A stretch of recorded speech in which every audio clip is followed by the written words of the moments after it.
Esta charla va a ser ligera, porque ya César, digamos que nos adelantó algunas cosas sobre la sepsis. Lo que vamos a revisar, hemos hablado mucho estos 2 días sobre el trauma y poquito hemos hablado sobre la sepsis, pero realmente son como las 2 situaciones clínicas que llenan una unidad de cuidados intensivos, una sala de urgencia. Puede ser un paciente que ingresa con una enfermedad aguda por un trauma, ¿cierto? Que está caracterizada ¿por qué? Pues se caracteriza, como vemos desde ayer, por una expresión o por una manifestación clara de unos mecanismos de defensa. Pero ya sabemos que cuando el paciente sobrevive a esa primera injuria, entra en un factor de riesgo de desarrollar una enfermedad secundaria que ya es un proceso inflamatorio. Y si a ese proceso inflamatorio le incluimos una contaminación bacteriana, viral, fúngica, como vamos a ver ahorita, ese paciente ya, como ya no tiene tantos mecanismos de defensa, entonces lo que nosotros vamos a evidenciar es una mezcla de 2 cosas. Una mezcla de nuestra influencia terapéutica y una mezcla de una respuesta inflamatoria inadecuada, que puede ser exagerada o puede ser, digamos, ineficiente o disminuida. Entonces, ¿cuáles serían los objetivos? Vamos a entender la definición, la fisiopatología y el componente epidemiológico de la sepsis en los animales de compañía a partir de la mejor evidencia disponible. Interpretar las definiciones establecidas por la Sepsis Surviving Campaign del 2016 y el Sepsis 3 y qué conceptos de estos aplican para la medicina de pequeños animales. Estos 2 consensos son desarrollados en medicina humana. Definir criterios de diagnóstico temprano para sepsis y definir metas que tienen impacto en la sobrevida del paciente séptico.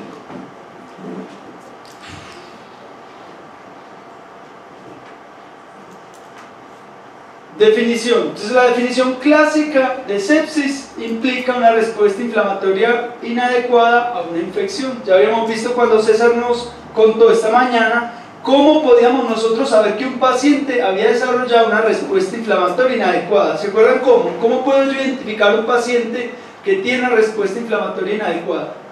Díganme un parámetro. Hipotermia o hipertermia, ¿cierto? La frecuencia cardíaca, ¿cómo tendría que estar?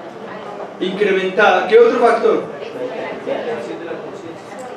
Alteración de la conciencia, ya esa sería la clasificación del Quick-SOFA, ¿cierto? Pero también aplica. Muy bien. ¿Cómo? Taquipnea, ¿cierto? Entonces, todas esas son condiciones que nos hacen pensar que el paciente ya tiene una respuesta inflamatoria inadecuada. Independiente de la herramienta que nosotros utilicemos para medir o para cuantificar, sea que usemos el SOFA o que usemos el SIRS, ya sabemos que un paciente que tiene 2 de esos criterios ya es un paciente inflamado. ¿Qué es lo otro que le vamos a agregar? Entonces recuerden que SIRS y sepsis, ¿cuál es la diferencia? No hay ninguna diferencia. SIRS y sepsis son exactamente lo mismo.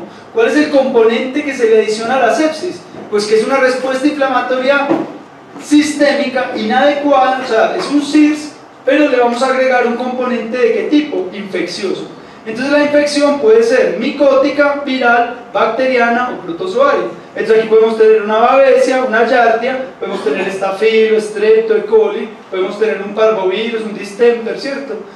O un coronavirus en un gato, o cualquier otro virus, y una enfermedad micótica, un criptococo, una aspergilosis, ¿cierto?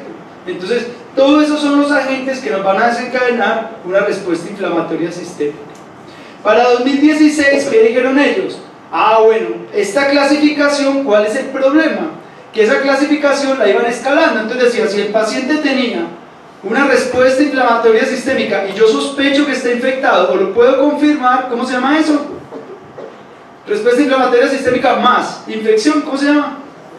Sepsis. Y si tenía la falla de un órgano, se llamaba sepsis severa. Entonces era como si hubiera una sepsis buena y una sepsis mala, o una no tan mala.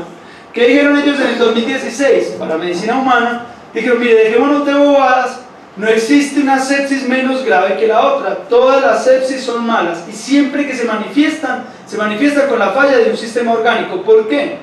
Si yo tengo un signo clínico que es la taquicardia, ya el sistema cardiovascular está trabajando de más. Si yo tengo un paciente que está taquipnéico, ya el sistema respiratorio está trabajando de más. Entonces siempre se define, o nosotros vamos a entender la sepsis como una falla orgánica producto de una respuesta inflamatoria sistémica a una infección. ¿Qué le agregamos? La falla orgánica. Por eso lo que nos explicó César ahorita es tan importante, y por eso cuando yo me enfrento a un paciente con piómetra, tengo que hacerle creatinina, tengo que hacerle bilirrubina, tengo que evaluar gases o por lo menos hacer una pulsoximetría. ¿Por qué? Porque la falla de los órganos es una cosa que viene de la mano en los pacientes infectados. Entonces, ¿qué es lo que tenemos que sacar de aquí hoy?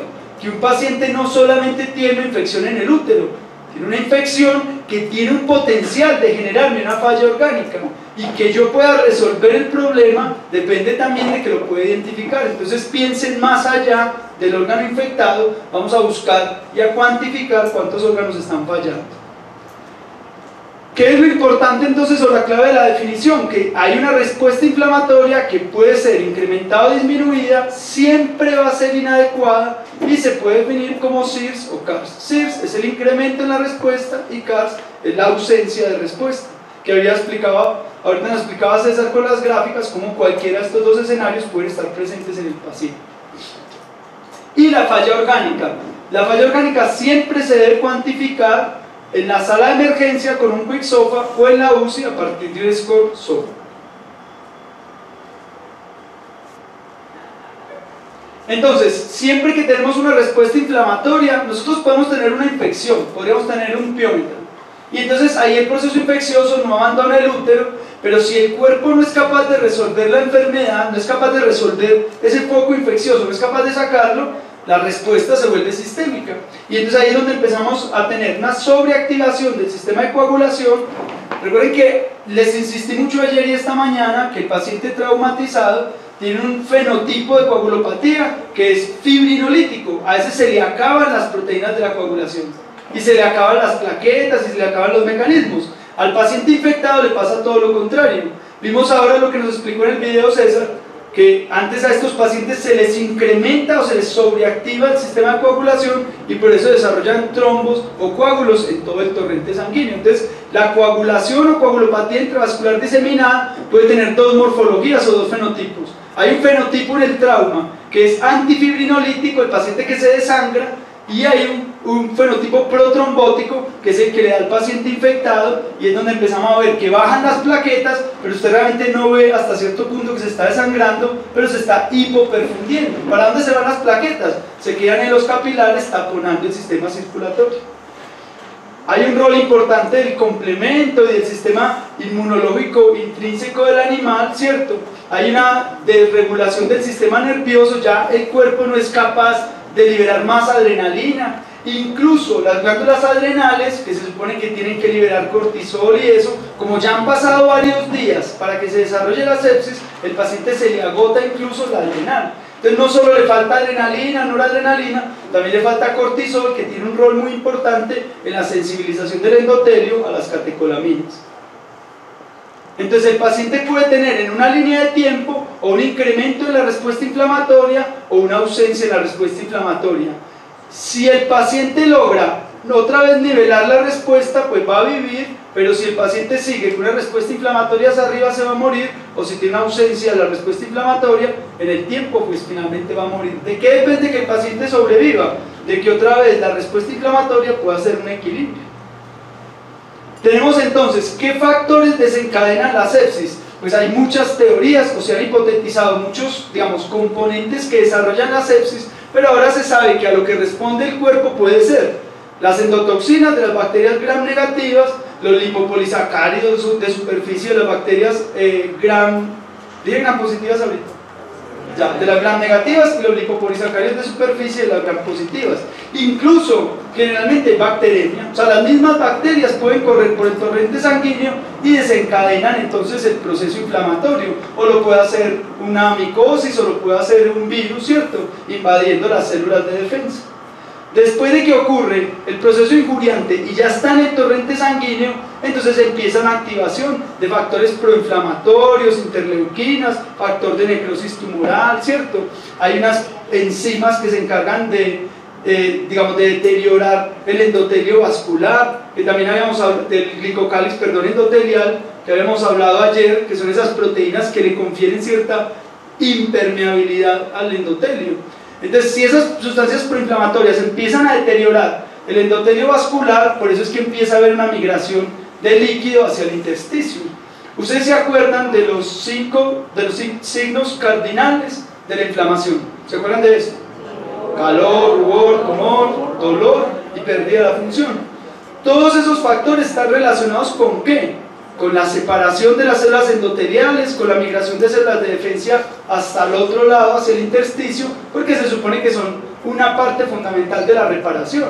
Si eso ocurre, no sé, en una otitis, está bien, porque usted tiene que inflamarse para que migren células de defensa y para que se repare el tejido.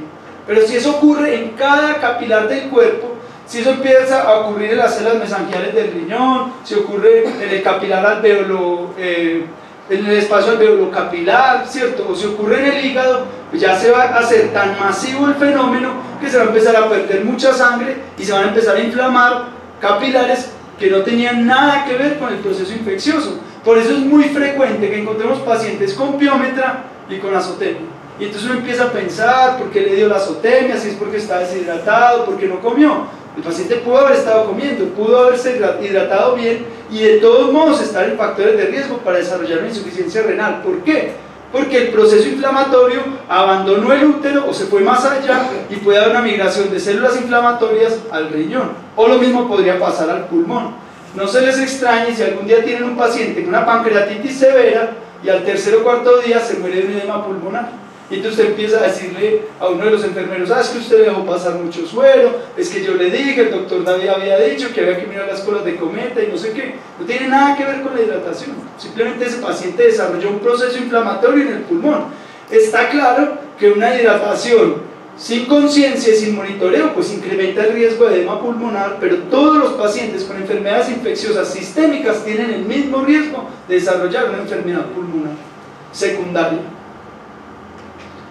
Entonces, el endotelio como un órgano blanco de la sepsis. El endotelio es el órgano que más se ve afectado por la sepsis y todos los órganos del cuerpo tienen que ver con el endotelio vascular. Se desarrolla entonces una coagulopatía, se separan las células endoteliales, hay un proceso de vasodilatación. ¿Qué pasa con la resistencia vascular periférica? ¿Sube o baja? ¿Qué pasa si hay vasodilatación? ¿Qué ocurre con la resistencia? Baja. ¿Qué ocurre en el paciente con trauma? ¿Cómo está la resistencia? Aumentada. ¿Y el volumen? Bajo. ¿Qué ocurre con el paciente séptico? ¿Cómo está el volumen? Alto. Lleva 2 o 3 días hospitalizado con fluidos, el volumen está normal o alto. ¿Y qué ocurre con la resistencia? Baja. ¿Cómo tiene la presión arterial el paciente en trauma? Normal, o puede estar baja si está hipovolémico o hipotenso. ¿Y cómo está la presión arterial del paciente séptico? Baja igual. Listo. Entonces, por eso el monitoreo de la presión arterial es fundamental. Las dos enfermedades cursan con hipotensión, pero la morfología o la causa de la hipotensión es distinta. Tenemos un paciente que tiene mecanismos de compensación, pero no tiene volumen, por eso está pálido, pero hipotenso, y en cambio aquí tenemos un paciente que está rosado, porque está vasodilatado, pero de igual forma está hipotenso. ¿Quién tiene más probabilidad de sobrevivir? El traumatizado. El paciente séptico tiene menos chance de sobrevivir. ¿Por qué? Porque nosotros tenemos que combatir dos cosas: la hipotensión, la hipoperfusión, pero también la causa. Y la causa generalmente, ya cuando el paciente está hipotenso, es una cosa que lleva 2 o 3 días dando vueltas por el torrente sanguíneo que nosotros no hemos sido capaces de solucionar. Dibujos sobre la coagulopatía, cosas que ya habíamos hablado. Entonces, ¿cómo lo diagnosticamos? Para detectar la sepsis, entonces lo primero que hay que hacer es hacer una exploración clínica. La primera herramienta sería el CIRS, y eso es examen físico, ahí no hay otra cosa que hacer, y un hemoleucograma. Ahora todas las clínicas, a la mayoría de clínicas, tienen equipos automatizados para el hemoleucograma, y podemos saber en media hora, 1 hora más tardar, cuánto es el recuento de glóbulos blancos y los glóbulos rojos de nuestro paciente. Entonces vamos a evaluar frecuencia cardíaca, frecuencia respiratoria, temperatura y leucocitos, siempre lo más rápido que yo pueda. Estos son los criterios entonces de CIRS para perros y los criterios de CIRS para gatos, que no es nada distinto a lo que ya habíamos conversado. Y si no quiero, o si quiero, puedo complementarlo con un quick stop. Entonces ya sabemos, pacientes con compromiso de conciencia, pacientes hipotensos y pacientes taquipnéicos, dos de estos tres criterios los convierten en pacientes sépticos. Y si queremos una ampliación, entonces tenemos el SOFA. ¿Qué es el SOFA? Ya es un score con pruebas diagnósticas para determinar si hay o no hay falla orgánica. Esto es todo lo que habló César ahorita. Entonces, ¿cómo cuantifico yo la respiración? Pues le hago unos gases. Y si yo le hago unos gases y la presión arterial de oxígeno está baja, pues yo sé que ese paciente ya tiene una falla respiratoria. Pero lo bonito de esto es que yo lo puedo puntear. Entonces, si yo sé que la presión arterial de oxígeno dividido por cuánto oxígeno le estoy poniendo, acuérdense el ejemplo de la jaula, ¿cierto? Siempre lo vamos a dividir por cuánto oxígeno le estoy poniendo. Ay, doctor, pero ¿y si no le estoy poniendo oxígeno? ¿Por qué no le está poniendo oxígeno? O sea, el paciente que está grave tiene que recibir oxígeno. ¿Cuándo es el mejor momento para ponerle oxígeno a un paciente? Nos lo dijo Felipe ayer. En el momento en que usted lo considere, tiene que ponerle oxígeno al paciente. Entonces, siempre suplementar. Si yo no puedo hacer medición de gases arteriales, lo puedo hacer con un pulso oxímetro.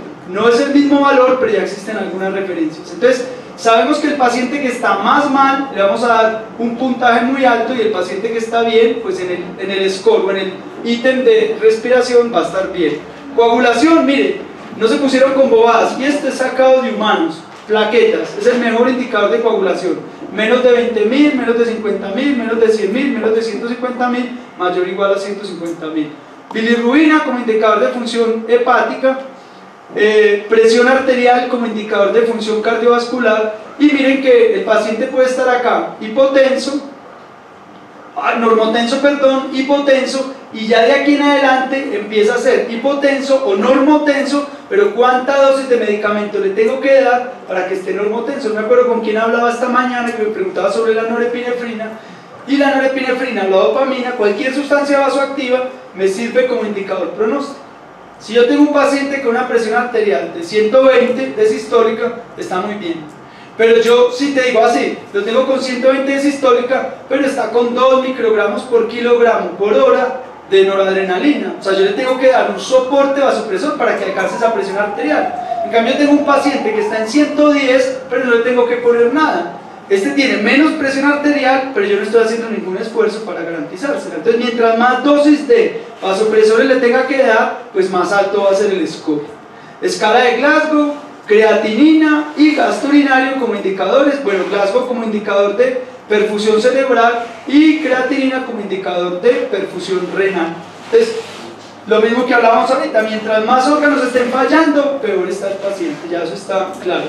Entonces, voy a hacer cultivo como diagnóstico etiológico, al menos 2 hemocultivos, uno por una vía percutánea y otro de un acceso vascular. Los pacientes, si yo sospecho que el paciente tiene infección urinaria, entonces voy a hacer un cultivo de orina, de líquido cefalorraquídeo, de la secreción peritoneal o de la pus del útero y de las heridas, si esas son las que tiene que hacer. Cuando un paciente ingresa a consulta o cuando yo detecto que el paciente puede estar séptico, inmediatamente tengo que tomar los cultivos. Esto no me debe demorar más de 45 minutos. ¿Por qué? Porque yo rápidamente tengo que empezar a poner antibióticos. Entonces, si yo espero los resultados del cultivo o espero mucho tiempo para poner el antibiótico, todo ese va a ser el riesgo que tiene el paciente de seguir empeorando. Y existen unos marcadores inflamatorios como la proteína C reactiva, que se hace muy bien en perros, o también está la procalcitonina. Estos son marcadores, les voy a poner aquí el ejemplo gráfico de cuánto se demora. Por ejemplo, la proteína C reactiva en horas en empezar a aumentar cuando un paciente tiene sepsis. Mire que ya sube bastante, muchas veces por encima de su rango de referencia, pero se demora más o menos 48 horas en empezarse a incrementar. En cambio, la procalcitonina, que es esta que está en rojo, más o menos a las 2 horas ya se está incrementando sus niveles por encima del valor basal. Por eso la procalcitonina es ahora en medicina humana uno de los indicadores más precoces de infección bacteriana. Entonces, si un animal tiene una enfermedad bacteriana, bueno, un humano tiene una enfermedad bacteriana, le toman la procalcitonina y si está alta, no hay duda, tiene una sepsis y adicionalmente esa sepsis es bacteriana. La proteína C reactiva se puede subir en animales y en veterinaria por enfermedades inflamatorias no bacterianas, es decir, una pancreatitis que se considera una entidad aséptica también va a incrementar la proteína C reactiva en una persona o en un perro. Sube lo mismo en un piómetra, en una peritonitis o en una pancreatitis o en una enfermedad autoinmune o incluso en el cáncer. Entonces, ¿cuál es la ventaja? Me dice que el paciente está inflamado, pero no es específica de inflamaciones bacterianas, lo que sí hace la procalcitonina. Nosotros hicimos un trabajo con piómetra en Medellín y encontramos que la procalcitonina, lo hicimos en muy poquitos pacientes por el presupuesto, una prueba de procalcitonina vale más o menos 200.000 pesos, y entonces encontramos que en todos los pacientes estaba moderadamente alta, y después revisamos un trabajo que se hizo en, no me acuerdo dónde lo hicieron, en el 2013, midiendo procalcitonina en todas las enfermedades, y encontraron lo mismo que ya sabíamos de la proteína C reactiva. La procalcitonina en perros sube cuando hay cáncer, sube cuando hay sepsis, sube, o sea, lo hicieron en linfomas, lo hicieron en peritonitis, lo hicieron en neumonías, lo hicieron en piómetra, y todos los pacientes tenían, cuando estaban en el pico de inflamación, tenían la procalcitonina alta, pero el problema es que no diferenciaban las enfermedades bacterianas de las enfermedades en general. Entonces sí es un marcador de la inflamación, pero no lo podemos utilizar como en el humano, que es específico de enfermedad bacteriana. Si yo tuviera, a ver, se los pongo el siguiente ejemplo. Uno de los retos más grandes de los productores de leche cuando dan antibióticos, ¿cuál es? Saber cuándo tienen que cortar el antibiótico, ¿cierto? Entonces si yo tengo un indicador de enfermedad bacteriana y yo sé que está alta, para mí sería muy fácil decidir que tengo que poner un antibiótico, y cuando la procalcitonina baja, yo sé que en ese momento puedo suspender el antibiótico. Valdría la pena invertir en esa prueba, ¿cierto? En casi cualquier ámbito. ¿Cuál es el problema en veterinaria? Que no ocurre así. Para los animales no es específica como en los humanos de enfermedad bacteriana. Entonces yo pagar toda esa plata para un marcador de la inflamación, me quedo con la proteína C reactiva. Por ahora en animales nosotros no tenemos un indicador tan ideal como la procalcitonina lo es para medicina humana. Incluso en hospitales de acá de Colombia la utilizan, pero no se utiliza tan seguido, porque finalmente una prueba que indica que el paciente está inflamado, pero vale 200.000 pesos, es demasiado, ¿cierto? Entonces acá está uno de los indicadores más importantes que nosotros podríamos utilizar, y que ese sí está, digamos, validado incluso para medicina veterinaria, es la morfología de los neutrófilos, que ahí es donde empieza un poquitico el tema de dejarle todo el recuento a los equipos automatizados, y es que nos perdemos un poquitico la información que nos ofrece el extendido. Entonces una de las cosas que sí podríamos hacer, y que es muy barato porque vale lo mismo que vale hacer el hemograma, es ponerle un poquitico más de cuidado a la morfología del neutrófilo. Un neutrófilo normal versus un neutrófilo tóxico, esto es un indicador importantísimo de infección, y sobre todo es un indicador importante de infección bacteriana. Los granulocitos tóxicos o los neutrófilos tóxicos son muy específicos de infecciones bacterianas, y nos vale lo mismo que valdría un hemograma. O las células en banda, por ejemplo, todo eso serían indicadores entonces de una enfermedad inflamatoria, casi siempre bacteriana. Cuando las toxinas interfieren, bueno, ahí está el por qué se desarrolla entonces una granulación tóxica en un neutrófilo, ¿cierto? Y hay un factor que es muchísimo más importante ahora que está empezando a entrar en el mercado todos estos equipos que hacen citometría de flujo, y es que a los ojos de un bacteriólogo, un neutrófilo inmaduro, es decir, una banda de un neutrófilo normal, es muy evidente, ¿cierto? Pero una plaqueta, para un bacteriólogo o para un equipo de hematología convencional, las plaquetas son siempre iguales. Pero nosotros sabemos que todos los días usted le hace un hemograma a un perro y tiene 160.000 plaquetas, y al otro día le hace otro hemograma y tiene otra vez 160.000 plaquetas, no son las mismas 160.000 plaquetas. Por lo menos un 20 o un 30% de esas plaquetas son nuevas. Recuerden que de un megacariocito pueden salir un montón y un montón de plaquetas. El cuerpo es muy eficiente para producir plaquetas. Incluso un perro erliquioso que tiene 60.000 y al otro día usted le hace el recuento y vuelve a tener 60.000, Esas 60.000 son 60.000 plaquetas nuevas, se lo juro por Dios. ¿Qué pasa? Que el proceso inflamatorio está consumiendo más rápido que la producción, pero el cuerpo es extremadamente eficiente para producir plaquetas. ¿A qué va el cuento? Que los equipos de citometría de flujo sí son capaces de diferenciar cuántas plaquetas son de hoy y cuántas son de ayer. Entonces, la primera célula que se activa, que es lo que siempre nos dijeron en inmunología, ¿cuál es la primera célula de defensa? El neutrófilo.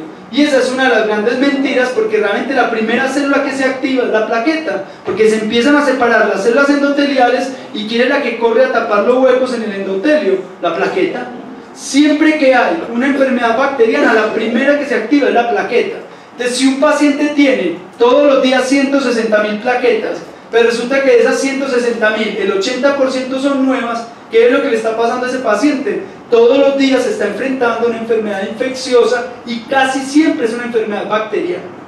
Entonces, hay que ponerle cuidado cuando empecemos a conseguir equipos de citometría de flujo, porque estos indicadores, que se llama el índice de plaqueta inmadura o el factor de plaqueta inmadura, serían los primeros o los mejores en este momento indicadores de enfermedad inflamatoria y de sepsis. Y la ventaja es que no valen más, porque usted de todos modos tiene que correr el hemograma.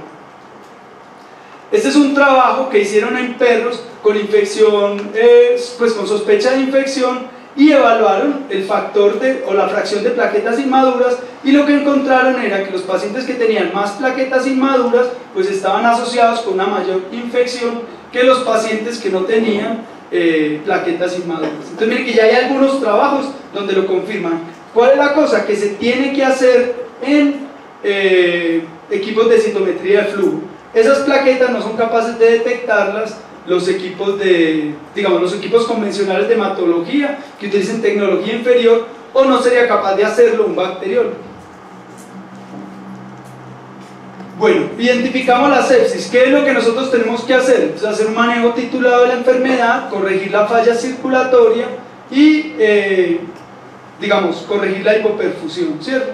Entonces, es muy importante, todos los órganos que reciben hipoxia o hipoperfusión finalmente van a morir, por eso empieza a haber una falla multiorgánica. Entonces hay que hacer una detección oportuna de la oliguria, la palidez, la hipotensión, las alteraciones de conciencia y la hiperlactatemia. La reanimación inicial entonces la podemos hacer con soluciones balanceadas, nunca más lo vamos a hacer con cloruro de sodio. Empezar a hacer un tratamiento para la hipoperfusión o la hipotensión, pero si el paciente es refractario a la terapia con multielectrolitos, entonces tenemos que hacer un inicio temprano de soporte vasopresor. ¿Cómo sé yo que mi paciente es refractario a la terapia de fluidos? O porque ya tiene una presión venosa central alta, ¿cierto? Porque el paciente no está produciendo suficiente orina o todavía sigue hipotenso o no ha alcanzado el lactato. Si el paciente no ha alcanzado estas metas, lo más probable es que la terapia de fluidos sea insuficiente y yo tengo que empezar a modificar mi estrategia. ¿Cómo puedo saber que el paciente responde a fluidos? Ya de esto hablamos bastante. Evaluar el volumen telediastólico del ventrículo izquierdo, evaluar la colapsabilidad de la vena cava y evitar la sobrecarga de volumen evaluando las líneas B. Siempre se deben hacer retos de fluidos. Antes hablamos de 30, ahora probablemente se hable de 10 ml por kilogramo, o si se puede hacer menos, mejor. Y no más de 3 cargas de 30 ml por kilogramo. Para las primeras 3 horas yo ya debo haber tomado el cultivo, ya debo haber cuantificado el primer lactato, o sea, yo ya debo saber cómo está la perfusión general del paciente, debo haber empezado a administrar líquidos, pero muy importante, yo ya debo haber empezado a administrar antibióticos. Si ustedes se ponen a pensar, César nos mostraba esta mañana cómo hay pacientes que requieren ventilación mecánica, incluso hay pacientes que tienen enfermedad renal. ¿Será que yo lo eutanasio porque tiene una sepsis y una creatinina de 8? No, porque es un proceso inflamatorio. Y habíamos visto desde la segunda diapositiva que ese proceso inflamatorio en algún momento va a volver a normalizarse. Entonces recuerden que todos los procesos inflamatorios siempre van a ser reversibles. Un animal que tiene una falla orgánica por sepsis no va a quedarse con esa falla orgánica. Si nosotros hacemos las cosas bien, él va a volverse a aliviar. Por eso es que finalmente nosotros nos levantamos todos los días con entusiasmo, porque en algún momento quisiéramos salvar al menos 1 o 2 pacientes de un shock séptico o una falla multiorgánica. Entonces, si bien un paciente con una enfermedad crónica, con un cáncer, ¿cierto?, con una enfermedad degenerativa, probablemente sea muy importante los valores de creatinina, hablando específicamente del riñón, para el paciente con sepsis, ¿qué es lo que yo quiero? Yo sé que tiene la enfermedad, pero yo también sé que es una enfermedad reversible. Entonces, la diálisis, la ventilación mecánica, incluso la administración de sustancias vasopresoras, no es el tratamiento de la sepsis, es el soporte del paciente séptico. Eso no cura, eso lo tiene vivo. Si yo lo monto en ventilación mecánica, ¿lo voy a curar de la sepsis? No, le voy a ayudar a que oxigene mejor mientras hago el tratamiento. ¿Cuál es el único tratamiento que existe para la sepsis? Administrar adecuadamente un antibiótico. O quirúrgicamente sacar el foco de ahí. Eso es lo único terapéutico, todo lo demás es soporte vital. Muy bien, si este es el único tratamiento, entonces ¿cómo podemos hacerlo adecuadamente? Lo primero es tener el espectro más amplio posible y hacer un inicio antes de la primera hora de que el paciente sea identificado como séptico. Siempre va a ser empírico, yo nunca tengo el resultado del cultivo una hora después de atender el paciente o media hora después de atender el paciente. ¿Cuánto se demoran ustedes en tener resultados de los cultivos? 5 días, por lo menos, 7, depende de lo que vaya a salir. Yo tampoco puedo esperar 7 días para empezar un tratamiento antimicrobiano. Recuerden que es un paciente con compromiso de conciencia, hipotenso, ¿cierto? Tampoco es que esto aplique para todas las enfermedades. Si es una otitis leve y el paciente puede esperar el resultado del cultivo, muchísimo mejor. Pero si la vida del paciente depende que usted le empiece antibióticos, empiéceselo rápidamente y cuando llegue el cultivo usted empieza a seleccionar si le sirve o no le sirve. Entonces hay una teoría, que es la teoría de Kuman, que es lo que definió es: todos los pacientes tienen una carga bacteriana y esa carga bacteriana empieza a migrar por el torrente sanguíneo. En la medida en que hayan más bacterias, o sea que en el tiempo empiecen a incrementarse el número de bacterias, se va a empezar a incrementar el número de toxinas y en la medida en que haya más toxinas va a haber ¿qué? Más respuesta inflamatoria. Y mientras más respuesta inflamatoria haya, pues van a haber más tejidos o más lechos vasculares hipoperfundidos y hay un punto donde el paciente va a desarrollar finalmente un shock séptico y se va a morir.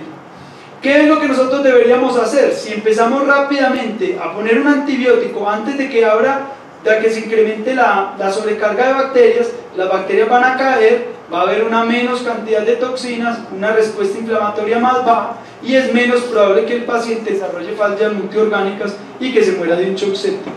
Entonces hay que iniciar la terapia lo más rápido posible para reducir la carga bacteriana.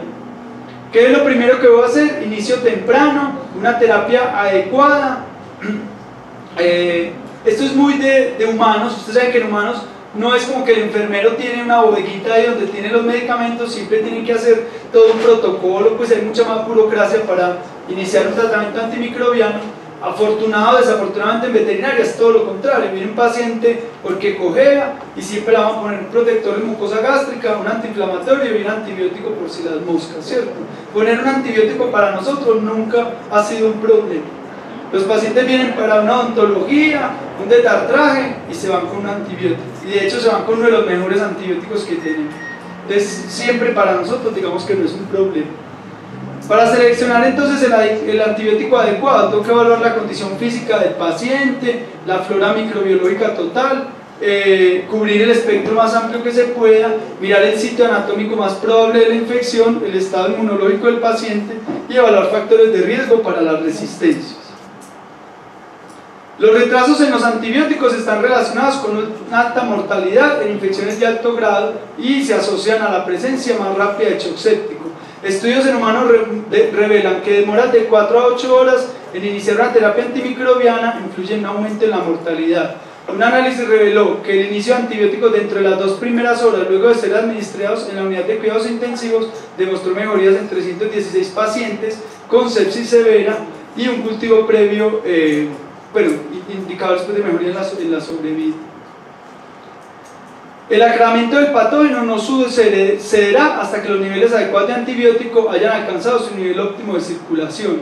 Entonces hay que poner mucho cuidado, bueno aquí está, hay que poner mucho cuidado con los patrones farmacocinéticos de los medicamentos. ¿Qué pasa con las cefalosporinas? No sé si ustedes se acuerdan, pero las cefalosporinas son medicamentos extremadamente hidrosolubles y ellos no necesitan, casi todos los beta-lactámicos, no necesitan un metabolismo, no se convierten en nada, sino que usted los administra por vía endovenosa y así rapidito se van yendo por el riñón. Entonces lo que hacemos nosotros muchas veces, bueno, eso lo hacemos en Medellín, seguramente acá en Pasto es muy distinto. Un paciente tiene una terapia con ampicilina 3 veces al día y yo voy, cargo la ampicilina y se la pongo endovenosa en un bolo y me voy, pensando que el paciente ya recibió su dosis antimicrobiana. ¿Qué es lo que le pasa a ese paciente? Claro, después de que yo le inyecte el antibiótico, incrementa los niveles en sangre de ampicilina, pero como ella se excreta extremadamente fácil, a las 2 horas el paciente ya no tiene nada. Y entonces, como la siguiente dosis es en 8 o en 12 horas, cuando yo le vuelvo a poner la dosis de antibiótico, ¿qué va a pasar con esas bacterias que no se murieron y que tuvieron tiempo no solo de empezar a crecer, sino de seleccionarse y volverse resistente al antibiótico? Y entonces después escuchamos a los colegas o nosotros mismos empezamos a decir que es que la ampicilina ya no sirve para nada. Pero el que no sirve, la ampicilina nunca salió del escaparate, nunca se sacó con una jeringa y se fue caminando hacia la vena del paciente y ella solita se inyectó. Siempre hubo una persona que se durmió en la clase de farmacología o no se durmió, estudió para el parcial, se graduó y se le olvidó que el profesor le había dicho que había unos regímenes farmacocinéticos que garantizaban que el medicamento se quedara en la sangre, ¿cierto? O maldito riñón eficiente que cogió la ampicilina y la excretó rapidito, ¿cierto? Entonces muy bien, esto vuelve a explicar lo de mientras más rápido empiece yo la dosis del antibiótico, más rápido voy a descargar ese paciente, más rápido lo voy a limpiar y menos respuesta inflamatoria va a haber. Combinaciones versus monoterapia, hay muchos trabajos, muchos trabajos que promueven el uso de politerapias antimicrobianas. ¿Por qué? Porque yo garantizo un espectro más amplio con efectos adversos distintos, pero entonces también ahí hay que volver a estudiar o a repasar un poquitico farmacocinética, farmacodinámica, o por lo menos los grupos antimicrobianos. Entonces uno dice, bueno, si yo tengo un beta-lactámico como una ceftriaxona, por ejemplo, ¿qué sentido tiene hacer una potenciación de una ceftriaxona con ampicilina sulfatán, por ejemplo? Si pertenecen al mismo grupo, es absurdo potenciar un antibiótico con un antibiótico del mismo grupo. ¿Qué debería hacer yo? Utilizar un antibiótico que casi siempre el esqueleto de la terapia antimicrobiana son los beta-lactámicos y adicionarle un antibiótico de potenciación. Entonces yo puedo utilizar un beta-lactámico como la ceftriaxona y lo voy a potenciar con una quinolona o con una aminoglucósido como la gentamicina, por ejemplo, o la micacina. El otro antibiótico me va a ampliar el espectro. Llegó el resultado del cultivo, era sensible a uno de los dos, perfecto, quito el otro, ¿cierto? Entonces siempre lo que se busca es mantener un espectro y o cubrir todo el espectro, pero cubrirlo con 2 o con 3 agentes, ¿cierto? Beta-lactámicos con macrólidos, beta-lactámicos con fluoroquinolonas o con aminoglucósidos, ¿cierto? Si el paciente después de la reanimación o pasan 6 horas y todavía sigue con signos de hipoperfusión, entonces ahí yo ya voy a empezar a titular el uso de vasopresores. Y recuerden lo que les había dicho yo del glicocálix.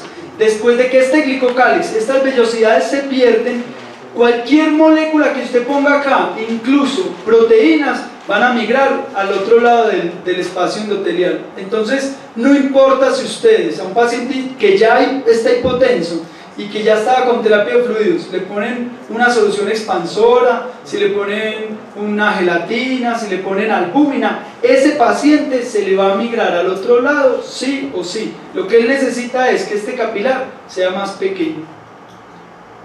¿Cuál es el objetivo? Mantener entonces una presión arterial, una perfusión, y podemos utilizar noradrenalina, vasopresina o dobutamina. Ahora la que más usamos nosotros, o la elección, es la noradrenalina.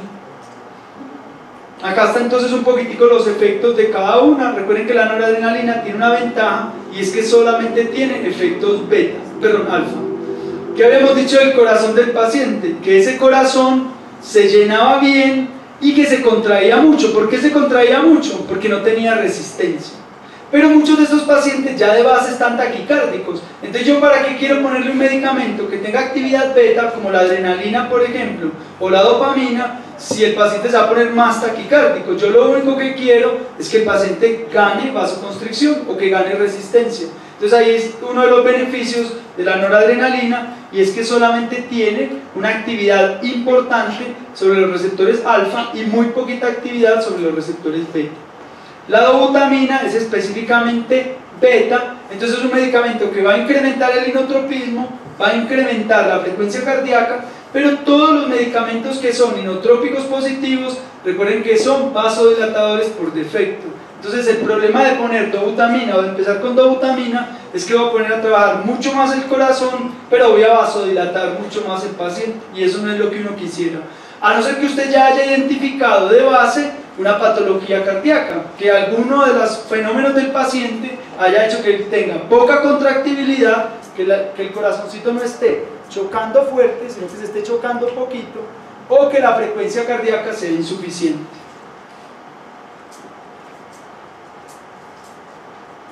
Bueno, y por último, para terminar, les voy a dejar como...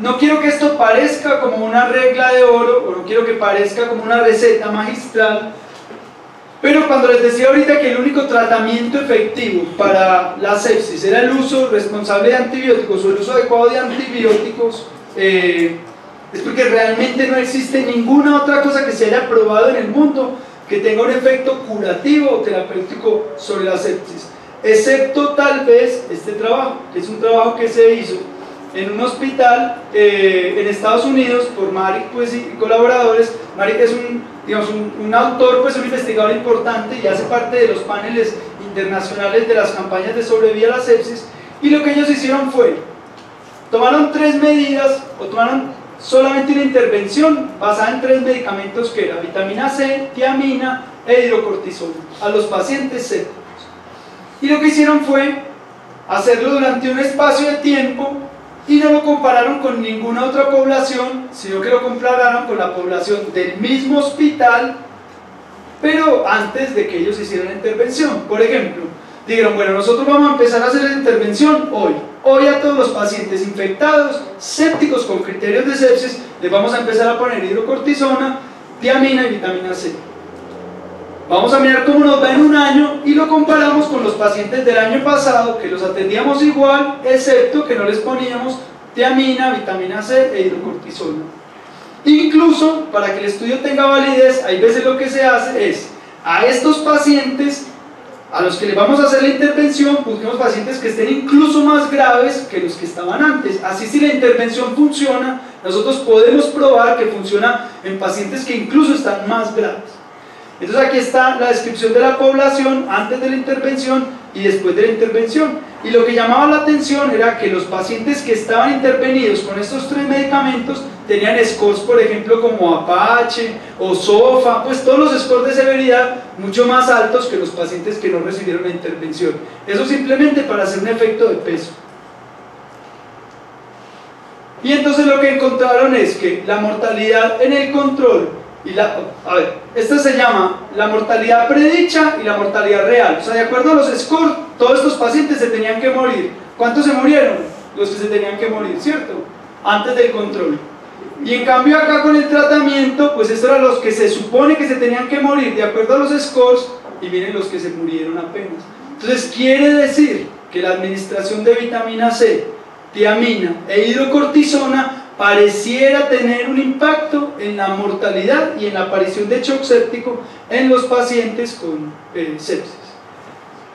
Esto es como fue escalando el SOFA, ¿cierto? Como algunos pacientes se morían, otros que quedaron vivos, pero estos eran los pacientes de la intervención, y los pacientes de la intervención mejoraban mucho más rápido que los pacientes que no recibían la intervención, pues, y evidentemente los que se murieron no iban, pues, por esa tendencia. Entonces, este trabajo nosotros lo vimos en un hospital en Medellín, y uno de los, digamos, de los profes de nosotros, o uno de los intensivistas de humanos que nos ha acompañado, nos hacía la sugerencia, y nosotros empezamos a hacerlo en nuestros pacientes con la idea algún día de poder publicar si tiene o no tiene un impacto en la sobrevida, excepto la hidrocortisona, porque el uso de corticoides, digamos que todavía hay un debate, hay muchas cosas sobre eso, pero sí fisiológicamente hay muchas cosas que podríamos argumentar sobre el beneficio de la vitamina C, sobre el estrés oxidativo, ¿cierto? Sobre todas esas otras cosas que hacen que haya una falla multiorgánica y evidentemente el uso de tiamina. Muchas gracias.